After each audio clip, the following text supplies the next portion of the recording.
Rice rice లాగానే ఉంది, ఉడకలే. అన్న క్యాంటీన్లో చేశారు తిన్నా, అక్కడ బాగానే ఉంది, నూజివేడ్లో చేసా బాగానే ఉంది. మరి ఇక్కడ అంటే ఈ రోజు అలా జరిగిందని చెప్తున్నారు లోపల అడుగుతుంది. కావచ్చు, నేను ఇప్పుడే తిన్నా. ఎలా ఉందండి అన్న క్యాంటీన్లో ఉండడం వల్ల మంచిది అంటారా, లేకపోతే అంతకుముందు వైసీపీ ప్రభుత్వంలో తీసేశారు కదా పెట్టినవి కూడా? 100% ఉండాలి, మంచి మేలే, కానీ ఏదో రూల్స్ అండ్ రెగ్యులేషన్స్ మెయింటెనెన్స్ బాగుండాలి. మెయింటెనెన్స్ లేదంటారా? లేదని తెలుస్తుంది.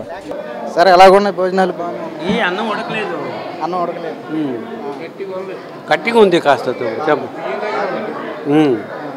ఏమేమి పెడుతున్నారండి? కర్రీస్ కర్రీస్ ఒకటే ఇప్పుడు, అదే దాన్ని ఏమంటారు, అది కర్రీస్ బాగానే ఉన్నాయి. తర్వాత పెరుగు చట్నీ కూడా బాగానే ఉంది. అన్నం కొంచెం పలుగ్గా ఉంది, అది చేయమని చెప్పండి. అది గత ప్రభుత్వంలో అసలు ఉన్నాయి కూడా తీసేశారు కదా, అప్పుడు ఏమనిపించింది మీకు?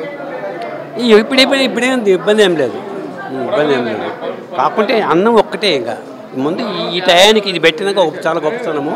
అయితే ఏంటంటే ఈ అన్నం ఉడికిస్తే భద్రం చేస్తే సరిపోద్ది. అంటే రోజు తింటారు మీరు? నా ఎర్రగొండపాలెం మీరు రోజు తింటారు? తింటాం సార్. రోజు ఎట్లాగా ఉంటుంది రైస్? రోజు ఎట్లాగా ఉంటుంది? ఈ రోజు తేడా వచ్చింది, కానీ రోజు బాగానే ఉంటుంది. కానీ ఈ రోజు ఒక్కరోజే రైస్ కొద్ది తేడా, కూరలు అన్నీ బాగానే ఉంటున్నాయండి. కర్రీస్ అవి అన్నీ బాగానే ఉంటాయి. ఇక్కడ స్పెషాలిటీస్ కూడా బాగానే ఉన్నాయి. ఎలా అనిపిస్తుంది మీకు? ఆ ప్రభుత్వంలో మరి ఉన్నాయి కూడా తీసేశారు కదా, మరి ఈ ప్రభుత్వంలో మళ్ళీ స్థాపించారు కదా, ఎలా బాగానే ఉంది. ప్రజెంట్ కష్టపడినందుకు వచ్చి తిన్నందుకు కొంచెం తృప్తిగా ఉంటుంది. కష్టపడి వచ్చి తింటున్నామా, అది బాగానే ఉంటుంది. అన్న క్యాంటీన్లో ఉండడం మంచిది అంటారు? మంచిదే, అన్న క్యాంటీన్లో ఉండడం మంచిదే సార్.